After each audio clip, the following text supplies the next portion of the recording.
Welcome to Contractor Cuts, where we cover the good, the bad, and the ugly of growing a successful contracting company.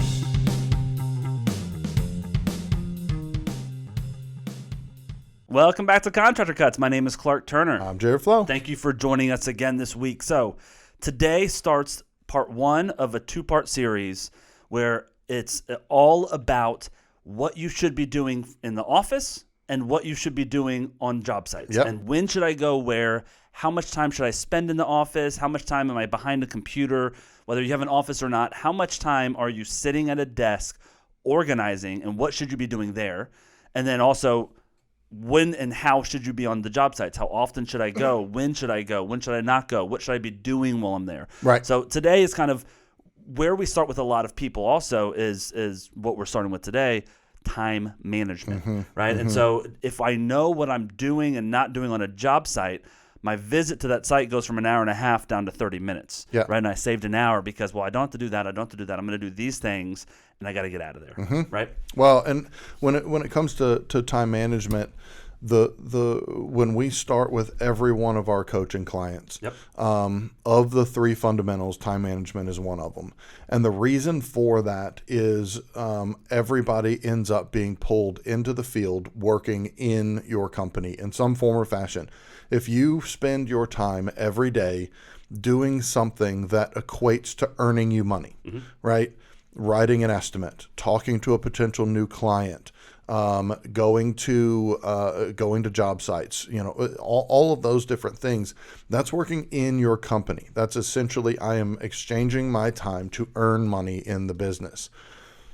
If you don't do the things that you need to do to grow your business by working on your company, which starts with you've got to have your finances in order. They have to continually be in order. You have to be able to make decisions based on finances. Well, if that's always being pushed to the back burner because you're always being pulled out into the field, which is everybody we talk to, right?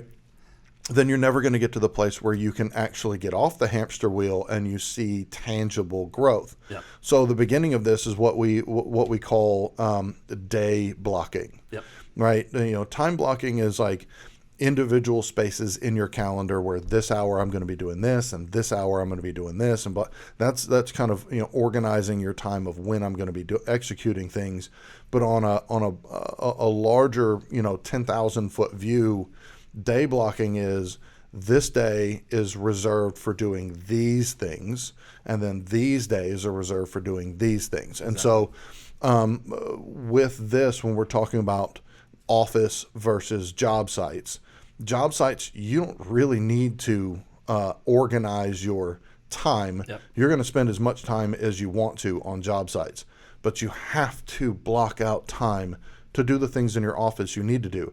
How many people listening to the podcast right now have 4, 5, 6, 10, 12 estimates that they know they need to get out the door, and they've been waiting and clients are calling them, when is this going to get out, right?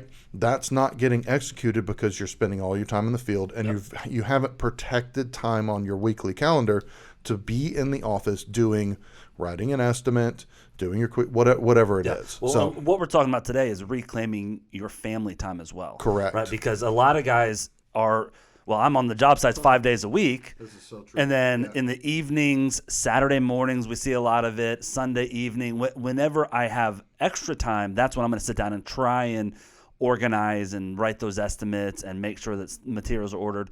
But a lot of people are like, well, I'll just do that sometime this week. Well, this week ends and I still haven't done the stuff because Monday, Tuesday, Wednesday, Thursday, Friday, fires happen on job sites. I got to get crews going. I got to go to these estimates. This person need an estimate by the end of the day today, so I'm going to run out and do that. And so if you don't own your schedule and own your time, your clients and your employees and your crews are going to spend your time. And so what we're trying to say in this is we're going to divide up our days. And what we're talking about today is we do 3 field days and 2 office days. And even the second office day is kind of a half office, half field. Flex day, And so we want you to be in the office 2 days a week, a day and a half per week. And we're going to break down exactly what you should be doing on those days and how we present it to customers and employees and that sort of thing as to how my time is spent and when I can help you. Well, and where this goes next is, there are things that you just shouldn't be doing out in the field on a job site because they take time and they take focus. And if you don't take the time and do the focus, that there's a consequence to that. There's a financial consequence, right? You try to write your estimate while you're standing on a job site, while there's, you're sitting in your truck, right? And you're trying to write an estimate, and guys are knocking on your window and they want you to come out and measure something for them. And, you're going to get distracted from that. Writing an email where you need to explain something to a client, you're trying to communicate well to them. You do it out in the field where you're in a certain there's urgency around you. That means that you're gonna write that, and there's gonna be misspellings. The email's gonna come across and not communicate well, and it's probably gonna make you look like you don't know what you're doing.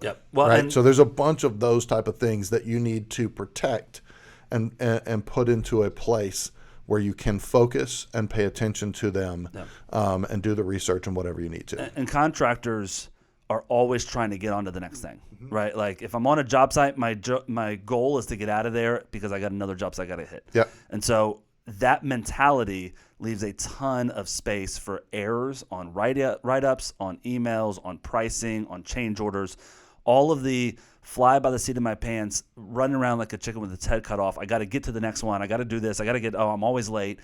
That is going to do nothing for you in terms of growth, duplication, and being able to grow to the next level in your company. So what we're saying is these office days are, I know I've got 2 hours Tuesday morning that I'm going to be writing estimates. And so instead of sitting on the job site trying to get something out the door so I can get on to the next one and trying to spend the least amount of time as possible on it, I now have protected time that I have the adequate set aside time to spend to make sure the details are there. Well, and if you listen to our podcast from last week about core values, and you're trying to blow an estimate out the door, as quickly just to get it off your books, you don't have to worry about it anymore. A lot of times when you do that, you're like, it's going to be around this, but I'll get it back in change orders. It doesn't matter, just so long as I get them something. You're not advocating for that client. You're not doing something with excellence and communicating well. You're just trying to get it out the door, and you literally have the thought, okay, whatever, I'm going to send this out. It's going to be like $86,000. I know there's more. I don't have time to deal with it. I'll just hit them with change orders when it comes in. Right. And the communication on that is, hey, Mr. Smith, sorry this estimate's a couple days late. Here it is. Let me know if you have any questions. Thanks. What does that mean? He's going to respond back, well, I don't see the cabinets on here. Hey, I don't see this. What about this? What does this include? All of those questions start coming in. And now I've got 7 emails I've got to go back and forth with him on over the next 3 days because he's trying to get clarification on it. And he doesn't know what the next steps are. Okay, so what do we do now? I think we're good to go. How do we go? Well, and if you may or may not know, but there's a competitor out there that's also giving that client an estimate, and that estimate came over relatively similar to yours, maybe even more expensive, but it said, here's your estimate, here are the variables you need to know about, and next steps, if you're ready to move forward, we're going to do this, this, and this. So you just let me know I'm ready for you, right? That level of communication will land them. And if you're going, I write estimates, I just can't land them. This is a piece of that. That's right. So let's dive into the office days today. Today we're going to talk about what you should be doing on your office days. And next week we're going to talk about what you should be doing on your job site days. Like I said, we go 3 days out in the field. 1 day all day office, a second day as much time as needed in the office, and then you can also schedule field days. So the way our calendar is, and we give this to you as a ProTruct Alliance partner, we show it to you and we say try it this way, but also mold the calendar to what fits you. But for us, Mondays are field days, and we'll talk about what we do on Mondays next week. Tuesday is an office day. Wednesday, Thursday are open field days, starting crews, finishing crews, doing estimates, doing whatever I need out in the field those days. And then Friday is going to be my office day with the flex at the end. And ideally, the flex means I might be able to get out of here by 1 and I'm done for the weekend. I was efficient with my time. I got everything done. I'm going to roll. But if I need to run out to a job, I need to go pick up a check, whatever I need to do, I've got half a day on Friday to put out those fires before the weekend starts. And before we get into this, just a little bit of clarity. All of these things that we're about to talk about are job focused. Yep. They are you as an employee in your company. As the owner of the company, there are other things that you need to be doing as well. I mentioned earlier, you've got to be able to spend time working on your company to see potential growth, Yep. right? To see growth actually happening. What we're talking about here is as you wearing the hat as an employee in your company, the executor of the job. These are things that you should be spending in time in the office doing, not out in the field. There are other things like you need to be balancing your finances, you need to be doing QuickBooks, you need to be doing marketing, like all of those different things that are associated with the owner level. That's right. Is different than what we're talking about This here. is how I want my project managers to run. And so if I'm the owner of the company, my Tuesday office day from 8 to 10 in the morning, I'm going to do that stuff that you just mentioned. I'm going to work on the company. I'm going to start the step-by-step processes that we have laid out of how to work on your company, where you're at on your growth path. Do that Tuesday morning. Then I'm going to get into my accounting, understand that, and then I'm going to do these things as a project manager for myself. That's right. And so that's a good distinction. note, yeah. to Well, say. and one of the things that you just mentioned as an owner or whatever, talking about doing the finances of the company came first before you did these things, because you as the owner now understand where you're at financially and the bills that are owed this week. So now you get into the jobs and who you're paying, when you're paying, invoicing, what you're collecting, all of that stuff. You now have the company financial information to apply into those decisions. Exactly. So you start in the morning getting QuickBooks organized and updated, receipts put in, all that stuff that we train on. But then we're going to go through the day and do what you just mentioned. And so throughout the day, I'm working on finances. Oh, yeah. And by the end of the day on Tuesday, we know exactly where we're at for the week. Mm-hmm. And so let's lay that out a little bit of what a Tuesday should look like as well as a Friday. So our tasks that you're going to be doing in the office that a lot of times end up being on site, but we want you to move it to the office and start time blocking this stuff to where you're super efficient with your time. First thing we're doing in the office is estimates. We just talked about that. Every single estimate I want done from the office. Now in the field, you might do some change orders, and we'll talk about that next week. But when I'm writing a scope and I need to make sure every detail's in there, I want to be behind a computer screen, sitting at a desk, my phone off, and focused on making sure every line item is there, every detail is inserted, and we have a full scope written on that estimate. Yeah. So that's the number one thing we're doing in the office is writing those estimates. Yeah. Well, and something important about that is that if you now have Tuesdays and Fridays are your office days, right? How many people go to a job site or go to a potential client to do an estimate? They're walking, they're writing down their notes, all the different stuff. And at the end of that interaction, you say, okay, great. I'm going to get this estimate back to you ASAP. As soon as possible, I'm going to get this back to you. Client thinks tomorrow.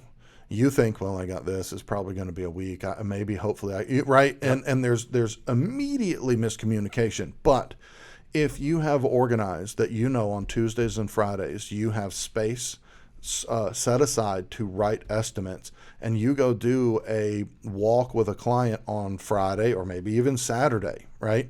You now can tell the client, I have my office days are on Tuesday, and that's where I write my estimates. Is it okay if I have that to you by the end of the day on Tuesday, right? Yeah, no problem. That's fine. Now you've given them something specific, not just to ASAP, and you have space to do it. Yep. Right? That's you right. can actually follow through on what you told your client to do. Yeah, one of the things that people don't even think about that we always push is when I'm setting up an estimate, right? I'm gonna go to and say, okay, Mr. Client, I'll be there Wednesday at 1:00. Well, I'll plan 1 to 2:30 so I can make sure we get the full thing covered. What people fail to do is then time block on their calendar to sit down and write the estimate. Yep. And so I've got the time to go out there, but when is this getting written? So what we always coach on is I've got an hour and a half on site for this estimate, however long it is needed for the size of the estimate. And then I'm going to put aside an hour on this day. And I'm going to go ahead and put it on my calendar like it's an appointment. Again, hour, 2 hour, whatever time is needed to put into it. And that's our Wednesday, Thursday flex days. They're in the field, but I might say, hey, I've got a lot of estimates to write, and I don't have much going on Thursday. So Thursday, second half of the day, I'm going to be in my office writing estimates. Right? This isn't.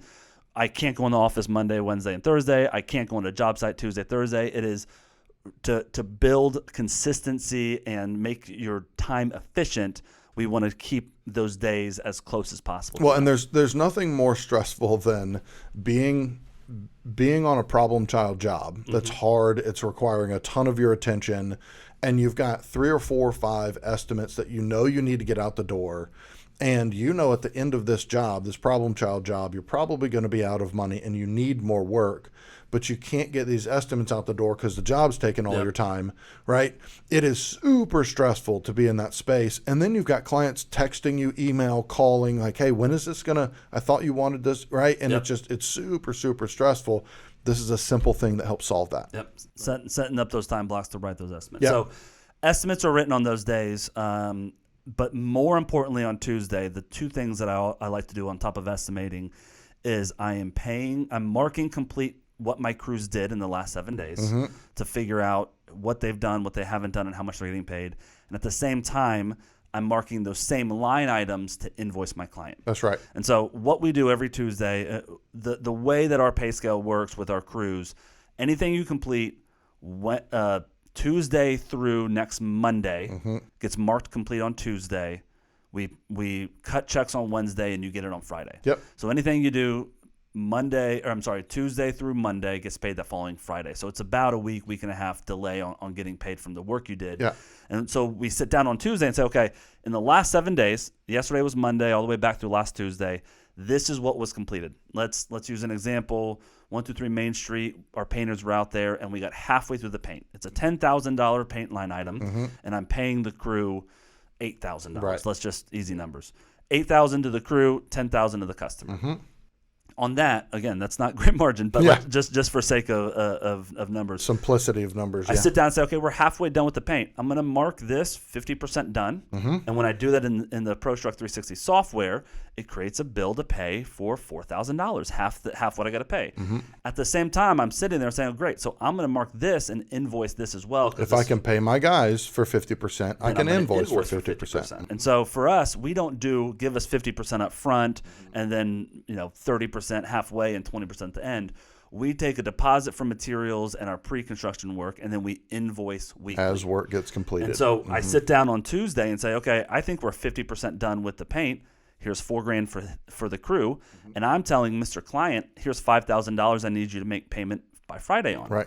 Do you believe that we're halfway done with your paint? Which the cool thing is I can literally look at that transaction and see, hey, I made $1,000 profit today. Yes. And so I'm going to win every week.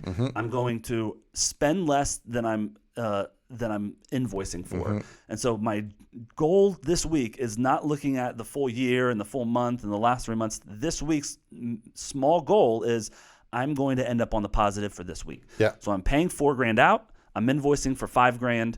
If the customer says we're not halfway done with paint, this is why we do it this way. Because then I can say, whoa, time out. Then I'm not going to pay for half of it. Where do you think we're at?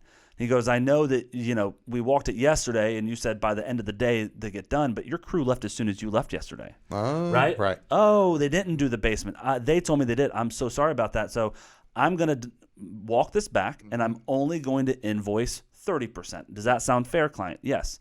I'm going to call my crew and say, why did y'all leave after I left yesterday? Well, we had this to get to and we had to do that. Okay, I understand that, but I'm only going to pay you for 30% because that's as far as I can invoice for. And so now I'm still winning that week, and I've got the accountability with the crews, and I'm not getting Mr. Customer 3 weeks down the road saying, hey, I didn't like what happened 3 weeks ago. I need you to repaint that wall.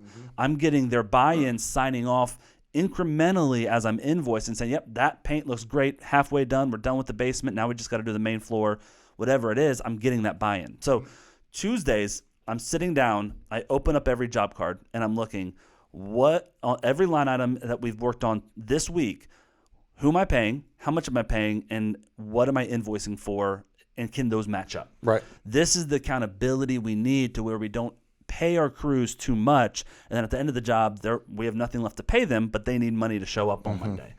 That's how we get in financial trouble, because we then, I'll just pay them an extra $2,000 so they show up and get this job done, and that's 50% of the profit I was going to make on that job. Right. Well, and one of the interesting things about this is, when we're talking about invoicing and paying your crews. You can with the ProStruct 360 software, you can do that on site. Yep. right? You can go through. It's very simple. Open up the software, and you go as you're walking the jobs. You can go through. Yep, that one's done. That one's done. That one's done. That one's done. Mark complete. Yep. Right. And honestly, the way that we created the original concept was that's what we wanted our guys doing, is actually using the software as a checklist to ensure that things were getting done. And you can still do that.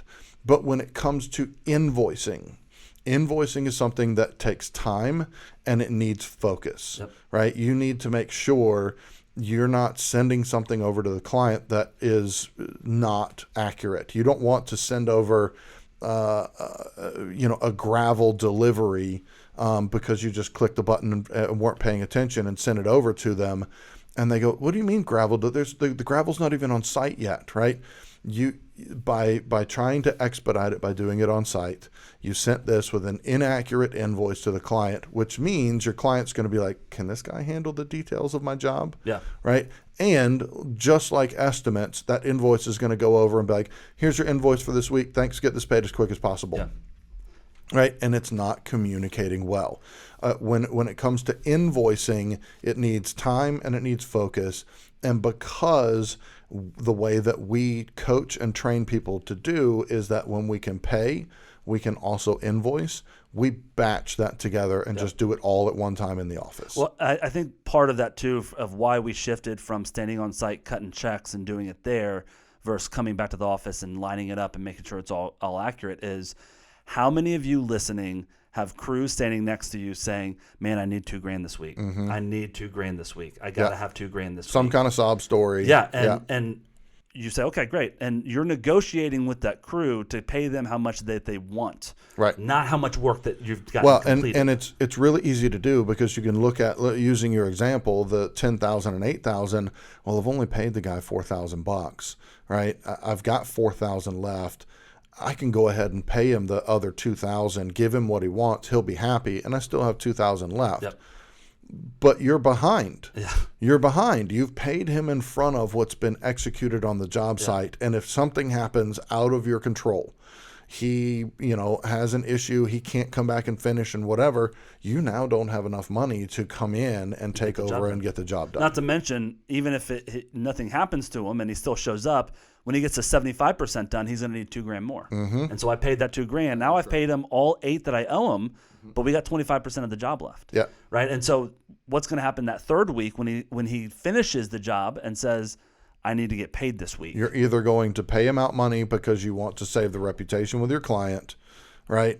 Or you're going to piss off a crew. Yep. I mean, that's just and they're gone. Yeah. So that is the importance of doing it together, succinct with invoicing and crew pay, looking at those, making sure that I'm doing it evenly. I mean, I always said I'm a sucker for my crews. I always want to take care of them. I want to help them. So it helped me to sit down on Tuesday, say, "Okay, I'm paying you $4,000 because we're halfway through and I'm invoicing." And they say, "Well, I need $5,000 this week." Right. And I say, "Listen, I need the paint job done." I agree. Like, we both need that, but I can't invoice for more than half because that's where we're at right now. And so if you would have gotten it done, you knew that whatever's done by the end of the day, Monday, I can pay you on Tuesday. But I can't just ask them for more money because my agreement with my customer. And I can have that conversation where I'm not the bad guy now because I'm looking at the numbers. I'm looking at what I can invoice. And it's a very easy conversation to have to say, I wish I could. I would love to give you $5,000, but I only have $4,000 because that's what they're paying. And that conversation's available because of the original setup. When we brought them in, we did a subcontractor agreement with them, and we spell that out to them. That's right. This is how it works. I can't just pay you whatever whenever. It is associated to what you execute. I can pay out for. Right? So that's going back to the office tasks. Estimates, invoicing, crew pay happens on Tuesdays. I'm looking at that.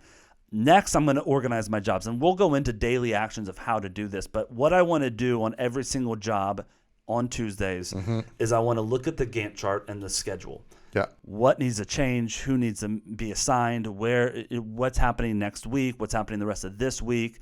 What can I go ahead and get ordered? That sort of thing that I'm looking at. Again, if I'm about to order materials for next week, I'm going to go and invoice for that because I'm about to spend that money. So Gantt chart, schedule management, material planning and ordering, that's happening every Tuesday where I'm looking at what's needed this week, what's needed next week, what materials can I go ahead and order. And then I'm also uploading all of my photos from Monday, right? Monday was a site day, and we're going to walk the job sites on Monday. And we'll talk about that next week. But I took photos on Monday. Tuesday, I'm sitting down, uploading them into the software and sending the invoice to my customer with updated photos. Every single Tuesday, we're detailed photos and that sort of thing. I'm also looking at the detailed big picture client updates, right? Right. Tuesdays, we send the invoices, and Fridays, I want to give them a big picture detail.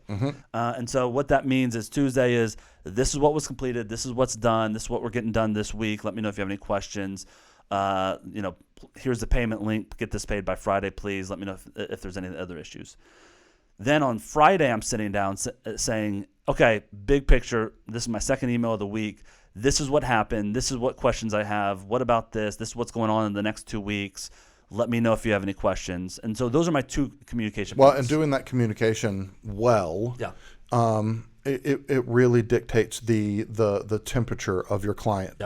Especially at the end of the job, right? If you've taken the time to focus on being in the office and writing this big picture email, here's what's happened, here's what's going on, here's a problem, here's how I'm working to solve it, and here's what's coming next, right?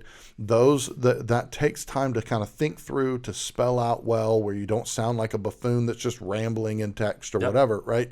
You spell that out, and that is directly related to the temperature of the client through the duration of the job, and especially at the end. So it's really, really important to do versus hey, everything's going well, here's your invoice.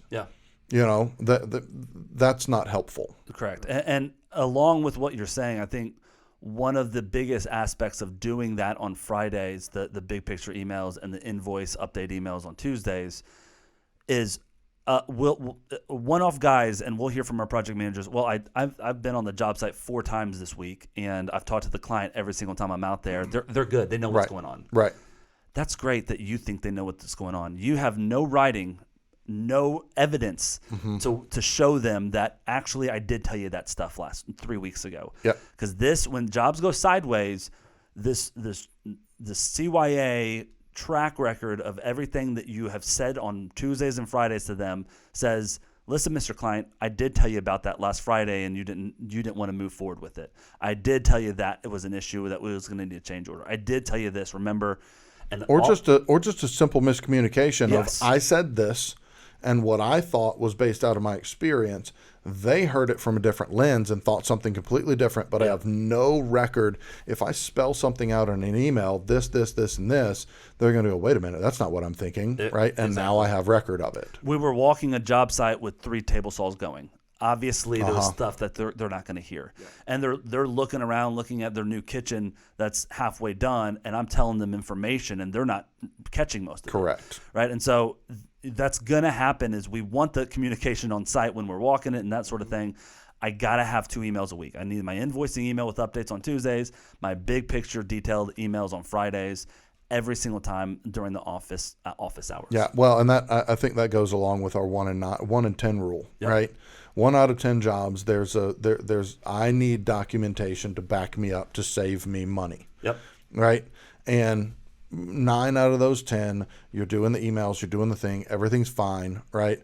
But there's the occasion where there's the one where you've because you're in the habit of doing this, you've got the data, you've got the picture, you've got the emails and all this stuff. That's right. So going down to kind of in the weeds. How do you actually do this? Yeah. So on our daily actions of what we want you to be doing, we want every morning planning meeting for you on Tuesdays and Fridays. And if you could do this during the week too, great. Awesome. But at least do it those 2 days.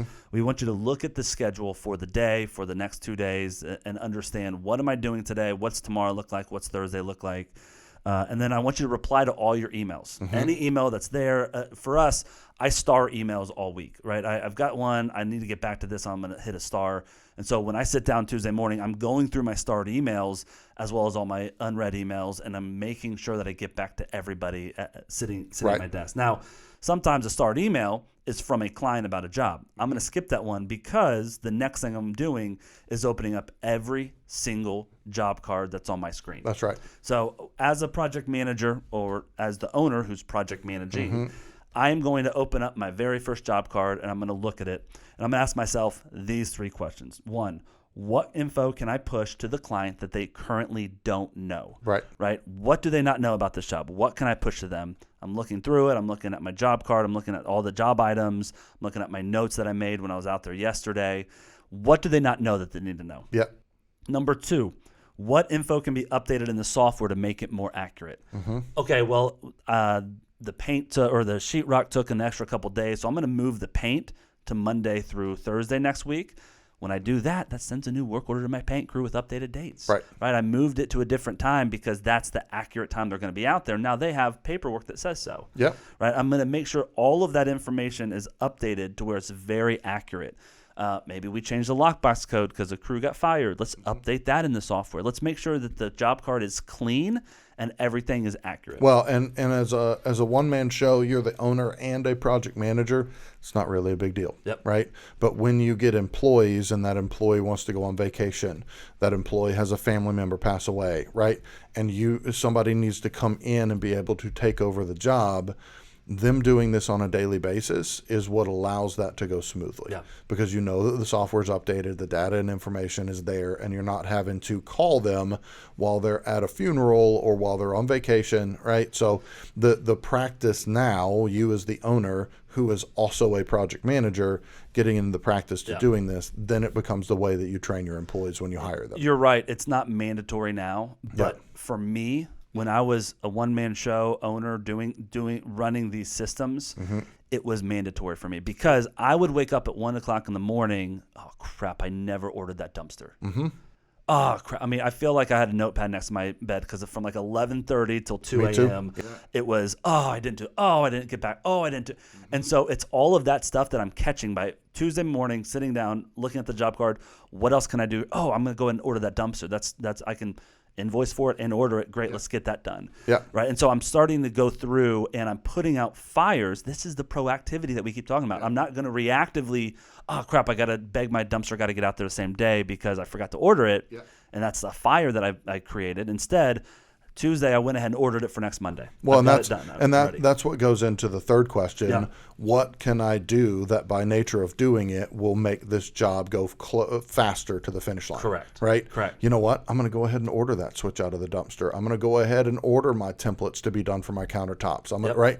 You're thinking proactively. That's right. I've communicated with the client proactively. I've updated everything. And by doing that, it's going to be like, oh, yeah, let me do this. Let me do this. And I'm doing that also on my open estimate jobs, right? In our software, the jobs flow through different statuses automatically. So they come in as a lead, then they go to needs estimate. Then once you send an estimate, it goes into open estimates. And then once I start assigning work, or I can move it to approved or assigned work, and it goes in progress.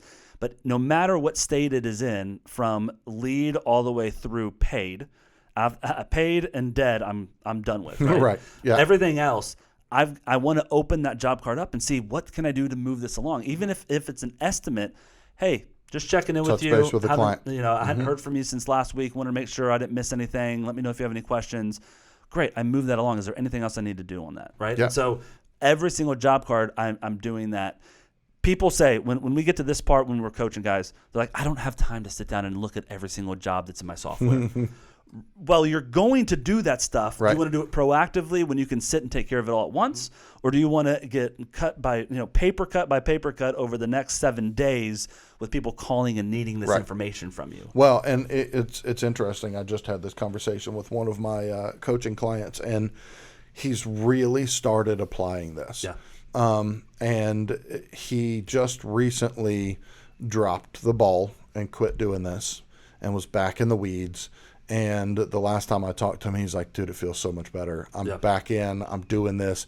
I can't tell you how much more work I get done when I'm doing this versus running around like a wild man. Because here's like the actual tangible example. So the 3 things we just listed were, look at your schedule today. What do you already have on your schedule, right? Reply to your emails. Well, looking at those emails may dictate a change in your schedule, right? And thirdly, opening up every one of your jobs. It is natural in the industry that what feels like work is cranking the truck and getting out on the road. I know I've got these 5 jobs running and I'm just going to crank the truck. I'm going to go to the first one and then I'm going to go to the second one. How many times do you go to a job site and the paint's finishing, about to finish, and flooring's going in this afternoon? It's going to go all the way through tomorrow, and then the next day is when it's going to be done. Yep. There's nothing for you to do. Yep. But you end up on that job site, and then the paint guy wants to hem and haw and talk with you, and you spend 2 or 3 hours on a job site that you had no business being on. There was nothing that you needed to follow up on to make sure that it was good, right? Yep. And so by doing this, I don't have time to do this, that is where it tangibly finds you time. Yeah. You don't waste time 30 to 45 minutes driving to a job site to spend 2 hours there to do nothing and then 30 minutes to the next place. Yeah. You just wasted an hour, 3 to 4 hours of your day. And if you had just done these things, that literally, if you do this on a daily basis, what we told our project managers is do this every day. Yeah. We knew they're not going to do it every day. They're going to do it 2, maybe 3, 4 times a week. But if they're doing that, this process takes 30 minutes. Yeah, and it eliminates the 30 minutes it takes eliminates hours in your day of wasted time. And I think next week we're going to fill in some of the holes too, because Mondays when I'm doing my site walk, that's when that information's being downloaded to my crews, or when they're starting. And we'll talk about some of that stuff. But the wasted trips that you're doing out there is like, well, I went out there because my electrician had questions. Well, you should have talked about that on Monday because that's when you were doing that, right? So we'll talk about that next week. But eliminating those trips and saying, here's when I'm going, here's when I answer, and then I've got space for fires that I'm going to go put out. Yeah, that's all you need to be doing outside on the job sites. Secondly, along with finishing out what I'm doing in a day in and day out mode when I'm sitting down on Tuesdays, asking me these questions in the job card, the last thing I want you to do in that job card before saying, okay, this job is set up, we're good to go, I got my invoices, I got my pay, it's all done. Last thing you're going to do is we have next client contact. If you look at the dashboard of the job, next client contact, it turns red if it's in the past or due today or not there. Once you click on it, it is a task. The next client contact is, when is the next time I am going to contact this client? When do they need information? And if it's usually going to be on Tuesday, it's already set, I'm going to push this to Friday because that's the next time I'm going to contact them. Or, hey, actually the next thing I need to do is we're supposed to meet tomorrow to pick out paint colors. So I'm going to set up a next client contact for tomorrow. And in it, I'm going to say, pick out paint colors and get paint ordered. Right. So my next contact is, I need that information from my client tomorrow, and that's what I'm going to do. By setting that up, tomorrow when you sit down in your software, your tasks pop up to the top of the screen. Here's what you need to execute. And tomorrow when I sit down, it says, get paint color from customer on 123 Main Street and get the paint ordered. I don't have to remember that, right? Most of the time I'm going to remember that, and then the times that I don't are going to screw me. Right. And so let's set that up. And that next client contact is tomorrow when I'm going to get the paint colors. I'm going to mark that complete and say, okay, my next client contact now is Friday. It's a set it and forget it model. It feels like it's menial little tasks. It's not. It's, I can close this job out and not think again about Main Street until the next time I have a task due on it. I'll tell you what, I mean, our coaching clients that are the most successful are the ones that live by that. We've got a select few that when I talk to them, they're like, yeah, I use my task list every single day. My office communicates with me with things that they need from me on my task list, and I work my jobs based on tasks that I need to execute. So now I don't have to think about it. Every day I go in and I just complete the things on that list, and I feel comfortable. I'm communicating well. The jobs are moving forward, and things are being done proactively in my company. And I'm not dropping the ball. Get this also. This is one of my favorite things about the software. If I assign Jared a task and say, hey, Jared, I need you to make sure that you pick up that check on Friday because we need that large check from the client. And I assign that task in the software to Jared. Jared gets a text message with the task.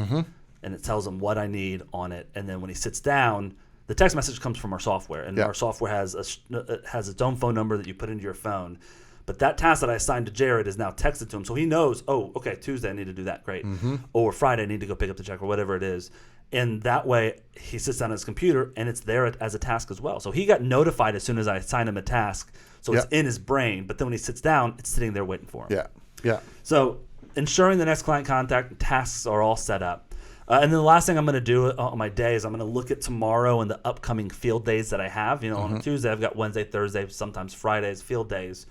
What am I doing on those days? I'm going to go ahead and send a preemptive email to each of those customers. Yeah. I'm going to say very quickly in the software, I can pull them up, email, hey, just confirming we're meeting tomorrow at 2 o'clock on the job site. Excited to get my eyes on this project. Send. Yeah. Very quick, very easy. I am impressing them with my communication. They got another point of contact from me before our estimate. They're like, oh, this guy's on top of it. Mm-hmm. And it also allows them to say, oh, crap, I forgot. No, I can't make it tomorrow. Yeah. So now I didn't waste my time driving out to an estimate to have a no-show on me. So I'm looking at that. I'm communicating ahead of time. I'm proactively dealing with the communication to my current clients and my hopeful future clients that I'm trying to communicate with. And I'm feel good. End of the day, I close my computer down on Tuesday afternoon. All my jobs are in perfect working order. Yep. It feels really, really good Oh, when you get to that spot, because then I can go home, have a beer, and relax, be present. Be present with my kids and my wife, and not be, oh, crap, I got to send an email. Oh, I didn't do that. Oh, I need to get this done. Yeah. Yeah. So that is our Tuesday, Fridays. Again, Tuesday. That's the office. Tuesday is a full day because we're doing invoicing, we're paying crews, we're revising estimates, that sort of thing. We've got a job organization once a week on Tuesdays. Fridays is kind of doing the same thing, is clean up, make sure that whatever I'd done on Tuesday is still accurate. It's kind of doing the same stuff, but again, it's a half day because I'm not sending invoices, hopefully. Right. I'm hopefully not paying crews at that time. Hopefully all of that's taken care of on Tuesday. But hey, I got that one crew that I promised, and this is kind of the carrot. If I cut him a check today, he'll get some stuff done over the weekend. So Friday I can go ahead and get that second check. Well, and one of the biggest things that I think that Friday does for you is that I can look and reflect on the week. What happened that was supposed to happen? What happened? What was supposed to happen that didn't happen? And how does that affect next week? Yep. Is there anything I need to change? Yep. Is there people I need to communicate with? I got my trash guy going on Monday. There's no way they're going to be done by Monday. Yep. I need to communicate to them. Right. And I think on top of that, I always got emails on Saturdays and Sundays and calls and texts from clients because they worked all week, and then Saturday is the day they're going to show up at the job site and spend a couple hours really fine-toothing. What happened? I thought this was, and I thought this, and I thought this. So if I sit down Friday and preemptively let them know what did happen, what didn't happen, why it didn't happen, and you're how circumventing that. They show up knowing that, and they don't have this negative attitude towards me because they showed up with the information and knowing, oh, Clark's got it. Yeah. As opposed to showing up and like, this dude doesn't know what he's doing. Like he doesn't got it. Yeah, and so it shifts that just by sending one simple email on Friday that took me 5 minutes to build. Yeah. So this is how, when we preach proactive, not reactive, this is how you do it. Yeah. This is the secret. And like we've said before, I'm telling you, every single person that we deal with says, dude, I don't have time for this. Yep. I just don't. This sounds pie in the sky. Yep. Great idea. Of course, it makes sense. Yeah. You can't do this. Yeah. Not in the way that this business is. It's impossible. But every one of our clients that has worked to actually work this process, every single one of them comes back to us and goes, dude, I don't know how this is possible, but I have more time in my day. I have more time. I'm going to my kids' recitals and practices and games. And I'm not as stressed because this stuff, it is the function of moving from everything that I do is reactive, so it's all the time, to shifting the lever to proactive, working your business, and you're in charge, you're managing it, and you can rest in that because you know you've got things covered. But I will tell you, when a guy says, I don't have time to do this every Tuesday and Friday, you're absolutely right. Because you're using a yellow pad in QuickBooks. You don't have time to do this because what we're talking about is too big of a task to do with a yellow pad in QuickBooks. Right. Why we've built the software the way we have is it's built out of these processes of organization and proactivity. So if you get in the software, step one, get in our software and learn the software and start using it. From there, this stuff happens naturally. That's how we've built it. That's the beauty of it.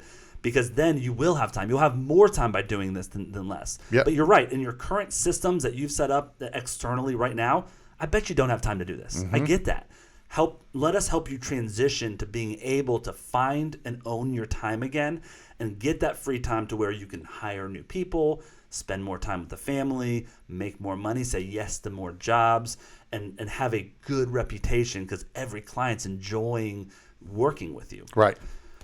That's it. If you want the software, go to ProStruct360.com, get on the software, get started there. We got the free version that writes estimates and invoices, going up to our complete version, which is $199. We've got a $89 version that's work orders, Vendors, document vendors, management if you just stuff, want to manage your vendors. But the complete version at $199 is a steal in terms of it does all of this. It has all of this built in for you. It communicates with QuickBooks. We didn't even talk about when I send an invoice on Tuesday to the customer, they pay it online. Maybe Wednesday they pay it online with their credit card or through ACH, whatever it is. On Wednesday when they did that, it updated my software, it updated my QuickBooks, and I don't have to do any money management. Yep. So again, it's saving you time, saving you hours and hours of accounting and bookkeeping by using this.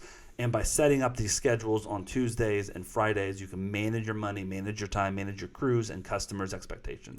Yep. If you want any of that, we love to talk to you about it. If you want to get talk to us about ProStruct Alliance, go to ProStruct360.com. You can go to the Alliance page, set up a 30-minute call with Jared or myself to hear more about it, to kind of have a Zoom to see where you're at in your process of growing your company, because for us, it's kind of a two-way interview. We want to work with the right people, and sometimes people aren't ready yet, and so we'll tell you that.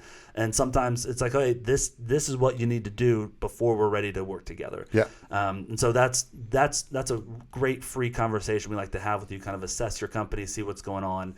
If you want that, go to ProStruct360.com, hit the contact us, and sign up for a time slot with us. Reach out to us. Yep. All right. Next week, we're going to talk about part 2 of this, the job site visits. When, how, and what should you be doing on the job sites when you're not in the office. Yep. Thanks for listening. We'll talk to you next week. See ya. All right.